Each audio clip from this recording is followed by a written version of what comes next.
Nas últimas duas aulas, nós falamos com vocês sobre as festividades do povo de Israel, né? E a gente viu, dentre outras coisas relevantes na aula, que as festas não estavam atreladas ao templo, ao Beit HaMikdash, como alguns insistem em afirmar, dizendo que o templo foi destruído, então não precisa mais celebrar as festas.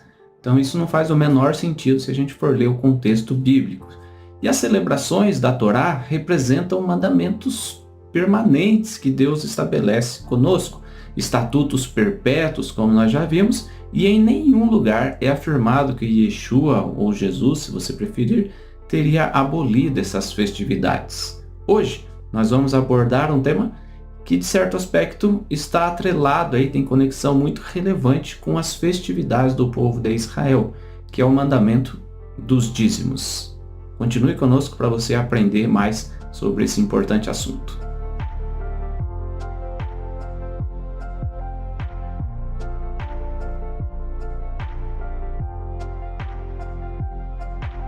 Olá meus amigos, Shalom Aleichem, sejam todos bem-vindos mais uma vez ao canal da Sinagoga Havat Chesed. Nessa série sobre a conversão à fé judaica, nós já passamos por diversos assuntos, E nas últimas 2 semanas nós falamos sobre as festividades que não estão atreladas ao Beit HaMikdash ou ao templo sagrado de Israel, mas são estatutos perpétuos para o povo judeu. Por isso até hoje, mesmo não tendo templo, se celebra as festividades em Jerusalém, nos Estados Unidos, no Brasil, em qualquer lugar do mundo. Os judeus se reúnem para cumprir com as festividades do povo de Israel. Um tema atrelado às festividades é o dízimo. Por quê? Porque o dízimo também existia nas festividades, o dízimo das festividades. Eu quero ressaltar aqui, antes de mais nada, que já temos estudos mais completos sobre o tema, no nosso canal. Então a argumentação aqui na aula de hoje não visa comprovar essa teoria ou rebater aquela teoria, rebater argumentos. Não é esse o propósito, Por se tratar de uma aula de conversão, nós vamos mostrar alguns detalhes acerca da maneira correta de cumprir a mitzvah dos dízimos, Em primeiro lugar, o que é dízimo? Bom, eu sempre digo que se você não sabe o significado de uma palavra, vá consultar o dicionário. A palavra dízimo vem do latim décimos, significando a 10ª parte de algo, ou um décimo. Antigamente, o termo já dizia que era um imposto pago pelos fiéis à igreja, correspondia à 10ª parte da colheita, da renda, do salário, etc. E dízimo também é um adjetivo relacionado com a 10ª parte de algo. Então, quanto que tem que ser o meu dízimo? A 10ª parte. Então, isso já é definido pelo próprio termo da palavra dízimo, Biblicamente, a gente começa a entender o dízimo lá no patriarca Abraão. Já existia muito antes sequer de existir o povo de Israel. Então, Abraão gerou Isaac, Isaac gerou a Jacó, Jacó gerou as 12 tribos. Deus mudou o nome de Jacó para Israel. Então, antes de Israel existir, Abraão já tinha dado o dízimo de tudo a Melquisedeque. O que é Melquisedeque? Malquitzedek, ou um rei de justiça, ou um rei justo. Vamos ler o texto lá em Gênesis capítulo 14, versículo 20. Bendito seja o Deus Altíssimo, que entregou os teus inimigos nas tuas mãos. Aí o texto diz, e Abraão deu-lhe o dízimo de tudo. Bom, de acordo com um rabino chamado Abraham Ibn Ezra, muito conhecido dentro do povo de Israel, muito respeitado dentro do povo de Israel, ele diz assim: Abraão deu o dízimo por respeito a Deus. Ele não encontrou ninguém mais digno do que Melquisedeque para entregar-lhe o dízimo. Segundo o Midrash Tanhumá, que também é um comentário muito conhecido na Parashá Hayei Sarah, ele nos diz assim: que mérito ele adquiriu, Abraão? Ele separou o dízimo de todas as suas posses, como está dito, e deu-lhe o dízimo de tudo. Por isso está escrito, e o Senhor abençoou Abraão em todas as suas coisas. Veja, o Midrash diz que Deus abençoou Abraão em todas as coisas porque Abraão agiu com justiça e separou o dízimo de tudo que possuía e entregou a Melquisedeque, que é o Melquisedeque. Depois de Abraão, a Torá nos relata sobre Jacó, Israel. Ele fez um voto a Deus. E olha que interessante o voto de Jacó na questão dos dízimos. Pegue a sua Bíblia aí e leia em Gênesis capítulo 28, versículo 20 ao 22. Nos diz assim a Torá. Fez também Jacó um voto, dizendo: se Deus for comigo e me guardar neste caminho que vou seguindo, e me der pão para comer e vestes para vestir, de modo que eu volte em paz à casa de meu pai, e se o Senhor for o meu Deus, então esta pedra que tenho posto como coluna será casa de Deus. E de tudo quanto me deres, certamente te darei o dízimo.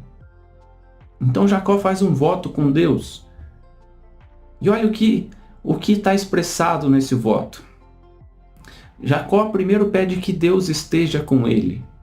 Isso significa que antes de você dar o dízimo, você tem que querer estabelecer um relacionamento com Deus. Dar o dízimo por si só não significa nada. Ah, mas eu estou cumprindo o mandamento. Não, mas queira cultivar um relacionamento com Deus.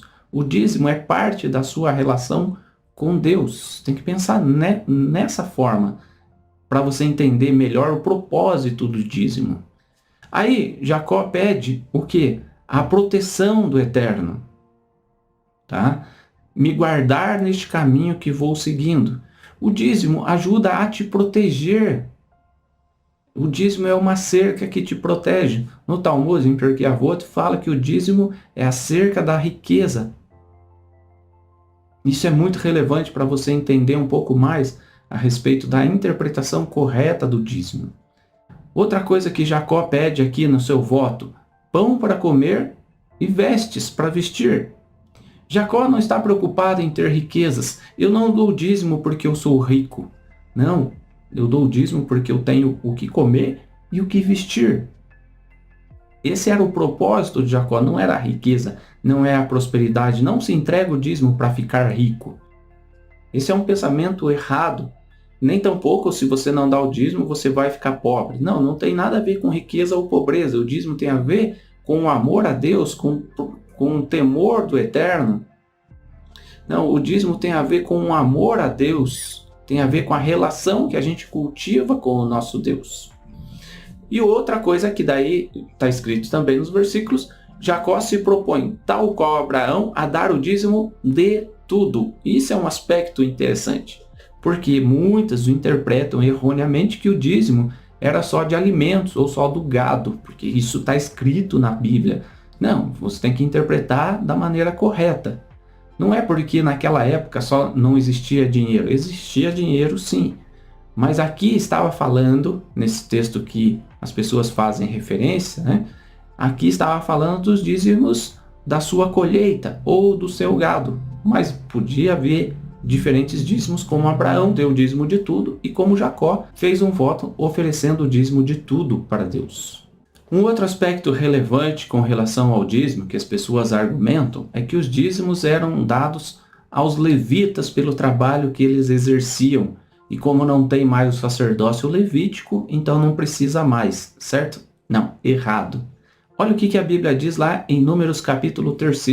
E isso vai te ajudar a entender melhor o aspecto do dízimo. Números capítulo 3, versículo 11 até o versículo 13. Nos diz assim: Disse o Senhor a Moisés: Eis que eu tenho tomado os levitas do meio dos filhos de Israel em lugar de todo primogênito que abre a madre, entre os filhos de Israel, e os levitas serão meus. Porque todo primogênito é meu, desde o dia em que feri a todo primogênito na terra do Egito. Consagrei para mim todo primogênito em Israel, desde o homem até o animal, serão meus. Eu sou o Senhor. Então veja, esse texto, ele traz uma interpretação para nós, ele amplia a nossa perspectiva do assunto. Os levitas foram tomados por Deus em lugar dos primogênitos, tá? Perceba aqui que o texto não está nem falando do serviço que o levita oferecia no templo ou no tabernáculo. Nem tampouco o texto está falando dos dízimos, está falando que o levita ficou em lugar do primogênito. O levita pertence a Deus em lugar dos primogênitos. Por quê? Porque quando Deus matou a todo o primogênito no Egito, quando os filhos de Israel saíram do Egito, Deus preservou os primogênitos de Israel. Então os primogênitos que deveriam morrer passaram a pertencer a Deus.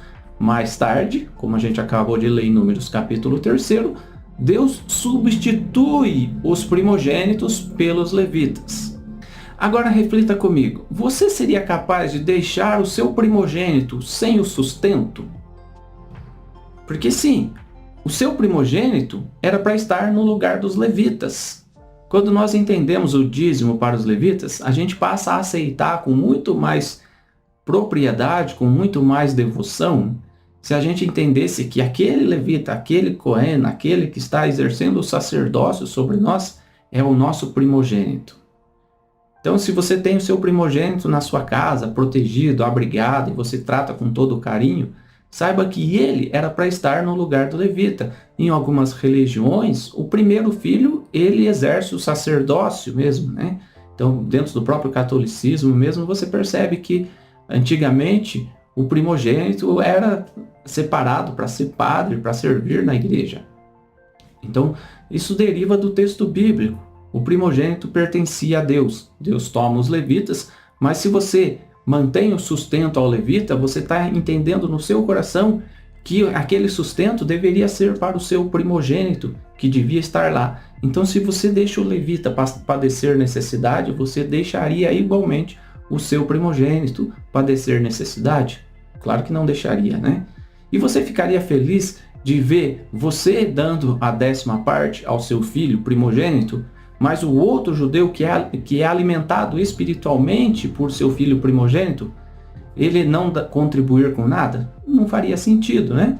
Então, para a manutenção do serviço levítico, para a manutenção do sacerdócio, de novo, que era para ser dos primogênitos, a gente cumpre com a mitzvah do dízimo. Concluindo esse pensamento, será que a gente estaria feliz de ver o nosso primogênito servindo a Deus no sacerdócio? Claro que sim.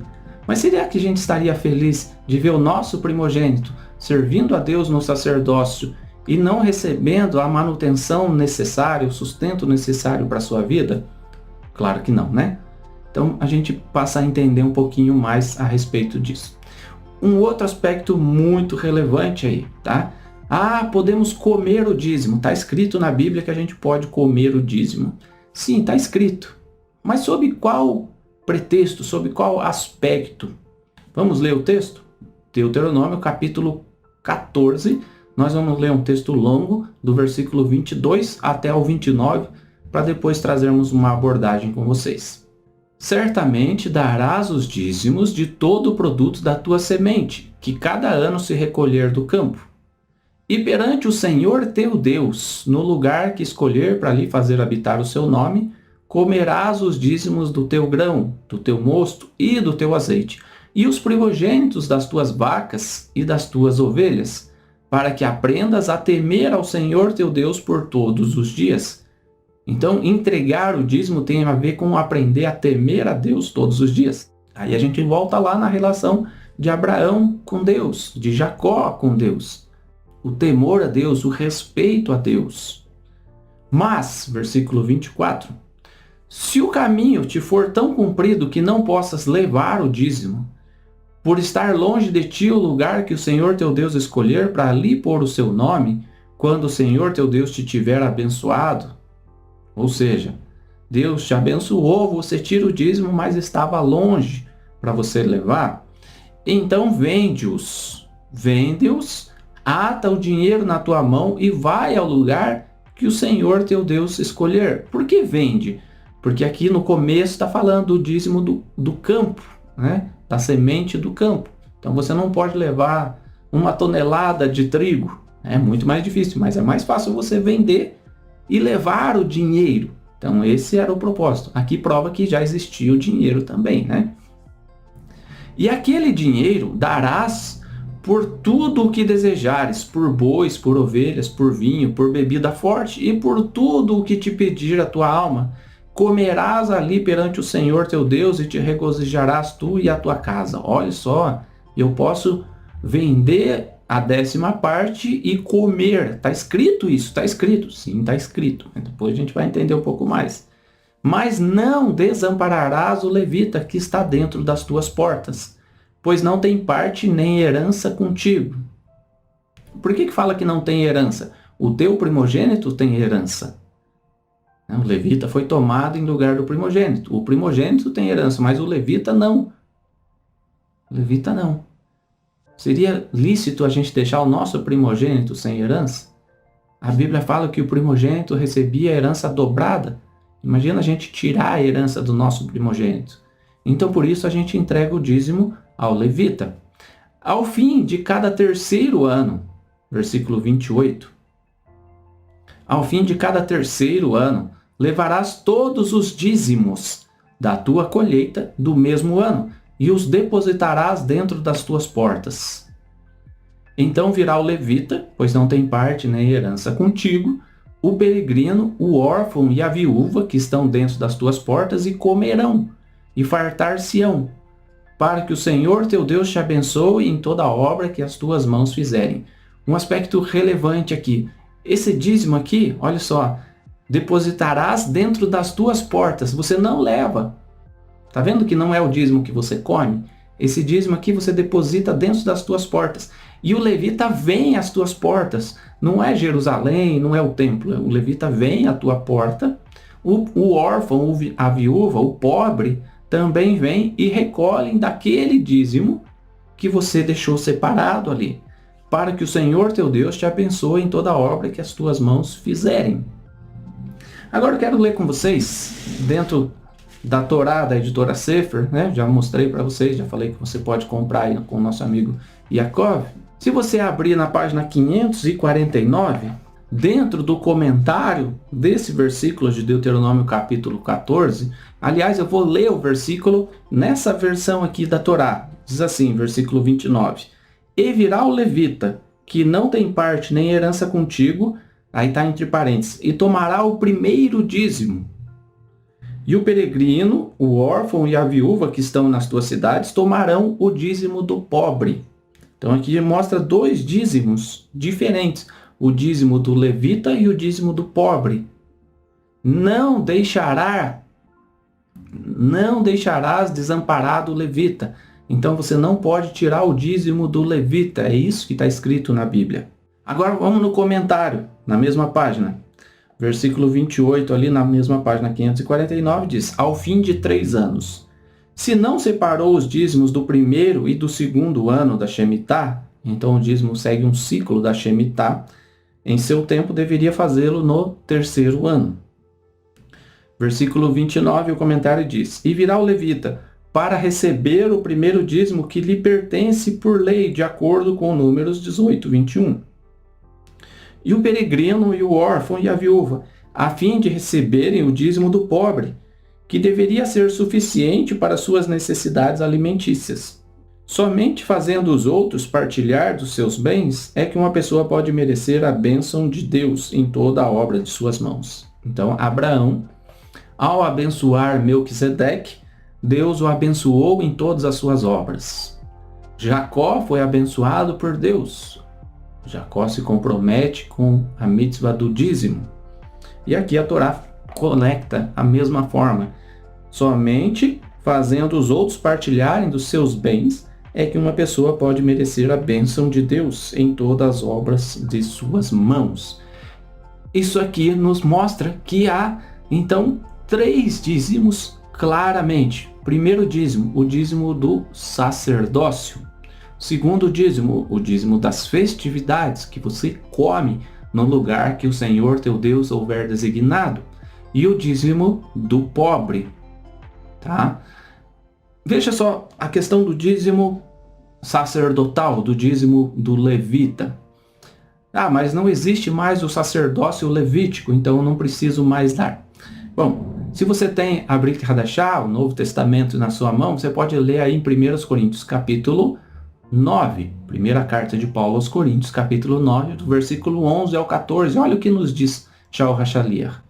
Se nós vos semeamos as coisas espirituais, será muito recolhermos de vós bens materiais? Mas para recolher os bens materiais, isso é muito importante você entender. Para recolher os bens materiais, para receber o dízimo, significa que eu tenho que semear algo espiritual na sua vida. O seu líder religioso, ele tem que te alimentar espiritualmente. Existem líderes religiosos que não se preocupam com as suas ovelhas, com o seu rebanho e não as alimenta espiritualmente. Será que esse merece o sustento? Se nós vos semeamos as coisas espirituais, será muito recolhermos de vós bens materiais? Se outros participam desse direito sobre vós, não temos nós, em maior medida, esse direito? Entretanto, não usamos desse direito, antes suportamos tudo, para não criarmos qualquer obstáculo ao evangelho de Mashiach. Não sabeis vós que os que prestam serviços sagrados do próprio templo se alimentam? E quem serve ao altar, do altar tira o seu sustento? Assim ordenou também o Senhor aos que pregam o evangelho, que vivam do evangelho. Então aquele que te alimenta espiritualmente, ele vive desse recurso que vem do reconhecimento do seu sacerdócio, do seu trabalho. Já o Rachalia, depois ele fala, né? Mas a gente não quer ser pesado. Daí ele traz uma argumentação. Mas ele fala aqui, entretanto, não usamos desse direito. Antes suportamos tudo para não criarmos qualquer obstáculo. Então, existem aqueles que contribuem com os dízimos, que entendem a mitzvah. E existem aqueles que não contribuem com nada. E o Shaul Hashaliah aqui, ele nos fala que a gente suporta tudo, a gente continua alimentando pessoas que não reconhecem o sacerdócio, que não entregam os dízimos. Mas graças ao quê? Graças ao sustento, à manutenção que vem dos outros, que entendem a mitzvah, que contribuem com a mitzvah. Isso é algo muito importante que a gente precisa reconhecer. Eu nunca contribuí com nada, mas estou sendo alimentado espiritualmente e não sou cobrado por isso, é porque tem outras pessoas que entenderam a mitzvah e estão cumprindo, para que eu possa aprender aqui, mas eu também devo cumprir a mitzvah, porque isso vai fazer com que mais e mais pessoas possam alcançar o evangelho do Mashiach. A sua contribuição é importante nesse aspecto, independente do valor. Como disse lá Jacó no seu voto com Deus, se Deus me der pão para comer e roupa para eu vestir, é suficiente, eu vou dar o dízimo. O segundo dízimo, o dízimo das festividades. Lembre-se que as festas existiam, então, antes do templo, são perpétuas. Então, obviamente, o dízimo separado para as festividades deve acompanhar a mesma regra, porque não está atrelado ao templo, está atrelado à festividade. Convém lembrar que o dízimo das festas não é entregue para ninguém, não é entregue na sinagoga, não é entregue para os outros, é seu, é como uma poupança que você separa para você mesmo, tá? Mas para uso exclusivo nas festividades. Festividades desde Pesach, Shavuot, Sukkot, são as festas da peregrinação, até mesmo o Shabat. Então, se você tiver necessidade e quiser usar o dízimo das festas para preparar halá, para comprar halá, para gastar para ir até a sinagoga, isso pode ser usado. O dízimo das festas é para isso, tá? Para que você possa cumprir com as festividades. Mesmo que você gaste no Shabat, para o Shabat, né? Então isso é importante. Deuteronômio capítulo 14, versículo 23, nós vamos ler o comentário de Rashi. Rashi, um grande rabino, maior comentarista da Torá, reconhecido pelo povo de Israel, viveu ali mais ou menos no ano 1100. Rashi diz assim: e comerás diante do Senhor teu Deus no lugar que ele escolher o dízimo do teu grão. Este é o segundo dízimo, pois a Escritura já nos ensinou a dar o primeiro dízimo aos levitas, como está dito lá em Números, capítulo 18. Comereis em qualquer lugar, deixa para você isso muito claro, né? Esse dízimo você come, obviamente, não é, portanto, o dízimo dos levitas. Então você tem o dízimo dos levitas e tem esse dízimo que você de fato pode comer. Significa que você vai usufruir, não é só em comida, né? O texto fala por tudo o que desejar, então por vinho, por bebida forte, por alimento, por gado. né? Tudo que envolve a celebração festiva, seja o Shabat ou qualquer uma das festividades, mas principalmente as 3 festas da peregrinação, de novo, Pesach, Shavuot e Sukkot, tudo, para pagar o hotel em Jerusalém, pode usar o dízimo das festas. Para comer num restaurante, pode usar o dízimo das festas. Porque ele está atrelado, é uma poupança que você faz para a festividade. Mas e o terceiro dízimo, o dízimo dos pobres? Bom, o dízimo dos pobres era dado sempre a cada 3 anos. O terceiro ano, que é o ano dos dízimos, né? Então, o dízimo do pobre sempre no terceiro ano, em substituição ao dízimo das festividades, tá? Para que você possa compreender, a gente vai fazer aqui, mostrar aqui para vocês uma tabelinha com o ciclo do ano da Shemitah. O ano da Shemitah é o ano do descanso, o 7º ano, tá? Que é sempre o 7º ano a cada ciclo. Então agora nós estamos no ano 5.782, tá?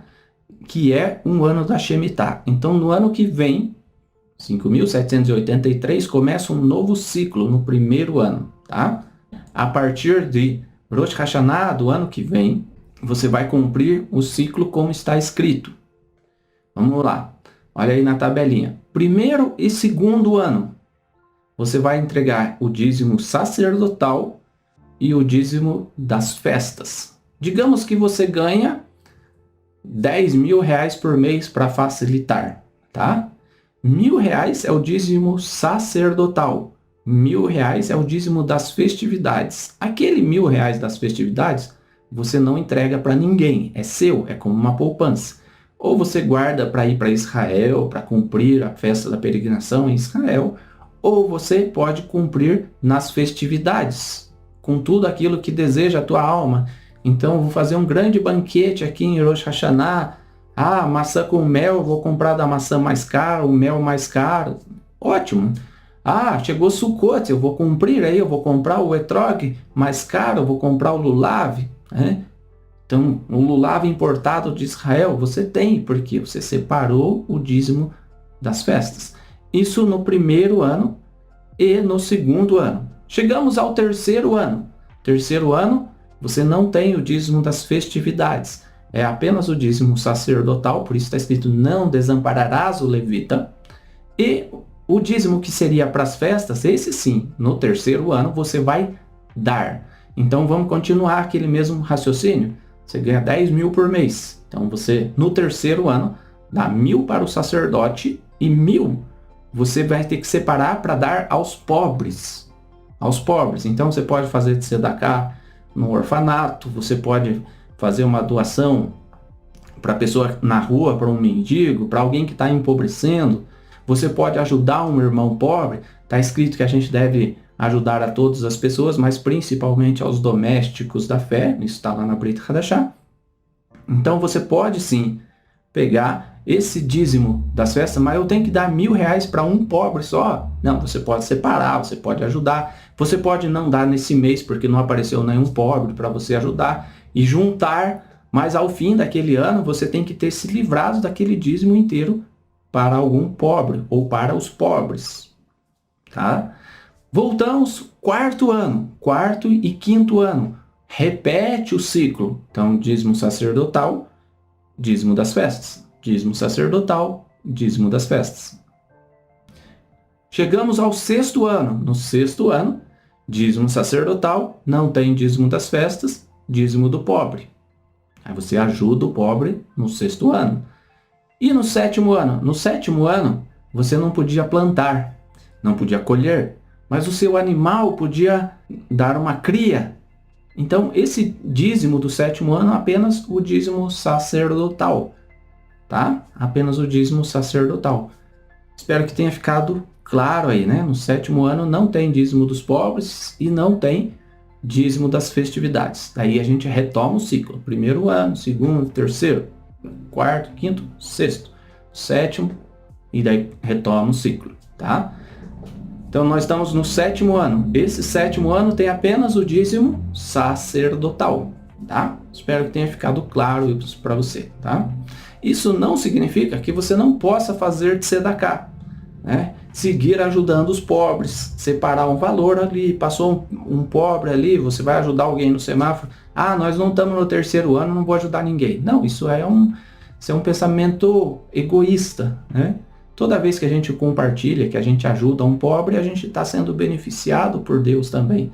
Deus coloca os pobres na terra, segundo o pensamento judaico, para que a gente possa exercer a mitzvah de fazer tzedakah aos pobres.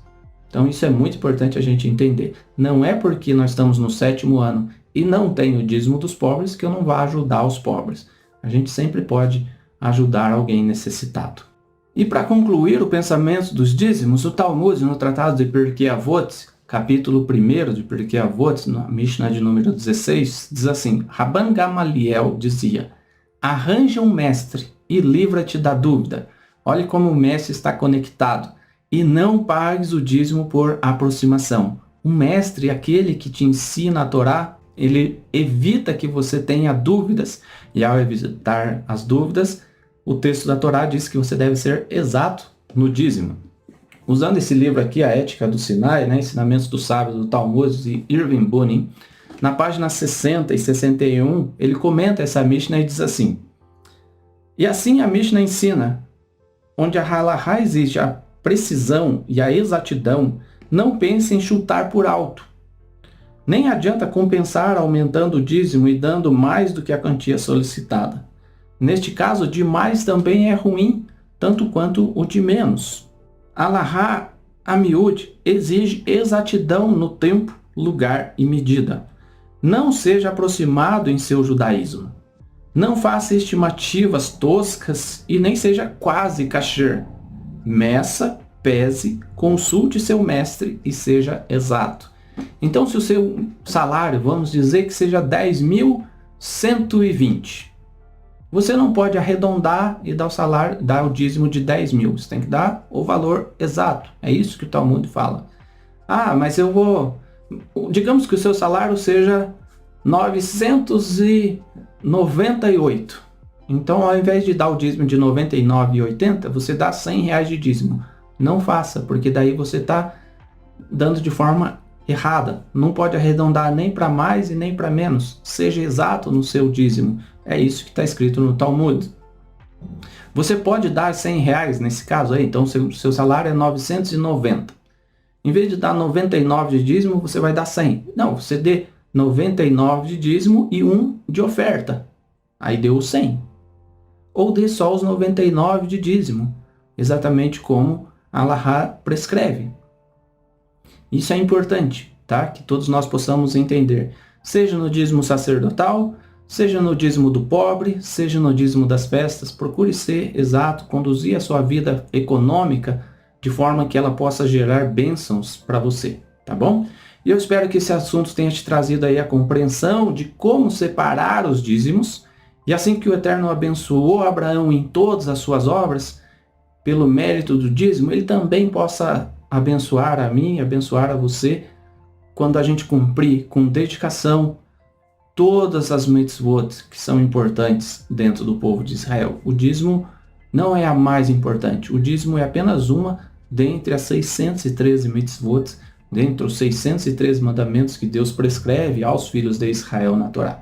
E se você gostou desse vídeo, não deixe de dar o seu like, não deixe de compartilhar, para que outras pessoas também possam ser abençoadas por Deus e possam seguir o caminho da conversão. Se você tiver alguma dúvida no processo de conversão, seja nesse tema ou qualquer outro tema, se você tem alguma sugestão de tema para ser abordado aqui na conversão, deixa aí nos comentários, Quem sabe em breve aí a gente possa fazer um vídeo explicando, trazendo esclarecimentos na sua dúvida, Arranje um mestre e livra-te da dúvida, é o que diz Pirkei Avot. Então, livra-te das dúvidas. Você pode mandar, tá aparecendo aí várias vezes no vídeo aí o nosso contato, e aparece aqui embaixo na descrição do vídeo. Você não precisa ter vergonha nenhuma, você pode ligar, você pode mandar a sua mensagem, e a gente com o maior carinho vai responder todas as suas dúvidas, esperando que você possa livrar-se das dúvidas e cumprir os mandamentos com alegria, com satisfação. Lembre-se, se você estiver inscrito no canal aí, vai ter mais facilidade para acessar, para saber quais são os vídeos, ver os vídeos novos aí, Se você clicar no sininho das notificações, o YouTube vai te avisar, né? Na maioria das vezes o YouTube vai avisar a cada novo vídeo, mas de qualquer forma, sempre dê uma olhadinha no canal, tem estudos muito relevantes aí para a sua vida espiritual, tá bom? Aula um pouco extensa, mas espero que possa ter lhe ajudado e que Deus possa permitir que todos nós possamos continuar nosso caminho de techuvá como a vontade do Eterno, tá bom? Um grande abraço, shalom, até a próxima, Hitra Woods.